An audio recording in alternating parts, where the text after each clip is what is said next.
Up is nitrogen bases. Nitrogen bases human की body में या फिर किसी भी एनिमल लिविंग ऑर्गेनिज्म की बॉडी में पाए जाते हैं उसके जेनेटिक मटेरियल में। Genetic material like DNA and RNA. DNA RNA are actually polynucleotide bases, मतलब पॉली न्यूक्लियोटाइड चेन होती है जिससे डीएनए और आरएनए बनता है। मतलब न्यूक्लियोटाइड उसका एक यूनिट, और ऐसे बहुत सारे न्यूक्लियोटाइड जब अरेंज होते हैं तो वो डीएनए या फिर आरएनए का फॉर्मेशन करते हैं।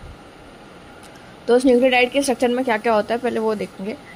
पहले तो सबसे पहला जो यूनिट आता है वो होता है नाइट्रोजन बेसिस। तो हमारी बॉडी में कुछ हेट्रोसाइक्लिक रिंग्स होती हैं जो फॉर्म करती हैं नाइट्रोजन बेसिस। नाइट्रोजन बेसिस दो टाइप के होते हैं, एक होता है प्यूरिन, एक होता है पिरिमिडिन। तो प्यूरिन का स्ट्रक्चर अगर देखें तो उसमें एक हेट्रोसाइक्लिक रिंग होती है which is attach to a pentacyclic ring, जबकि पिरिमिडिन में सिर्फ एक ही हेट्रोसाइक्लिक रिंग होती है। प्यूरिन के एग्जांपल्स हैं guanine and adenine, and pyrimidine के एग्जांपल है साइटोसिन, यूरैसिल एंड थायमिन, जिसमें यूरैसिल हमें सिर्फ डीएनए में दिखता है, थायमिन यूरैसिल सिर्फ आरएनए में दिखता है, एंड थायमिन डीएनए में भी डीएनए में दिखता है। लाइक आरएनए में थायमिन नहीं दिख सकता इन शॉर्ट। और ये नाइट्रोजन बेसिस होते हैं लाइक प्यूरिन या फिर पिरिमिडिन।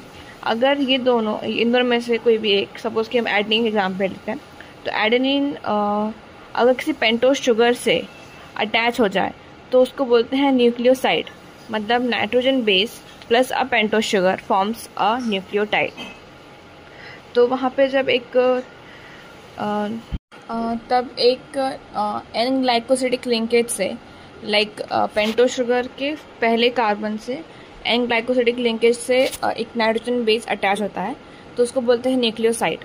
और उसी न्यूक्लियोसाइड में अगर हम एक फॉस्फेट ग्रुप भी ज्वाइन कर दें तो वो बनता है एक न्यूक्लियोटाइड। तो nitrogen base plus pentose sugar is nucleoside, and nitrogen base plus pentose sugar plus a phosphate group is a nucleotide. तो ऐसे अगर हम एक एग्जांपल लें ग्वानिन का, guanine is a nitrogen base. तो जब nitrogen base pentose sugar join होगा, मतलब न्यूक्लियोसाइड, तो ग्वानिन एक नाइट्रोजन बेस है, उसके पास कोई न्यूक्लियोसाइड बनेगा, उसका नाम होगा ग्वानोसिन।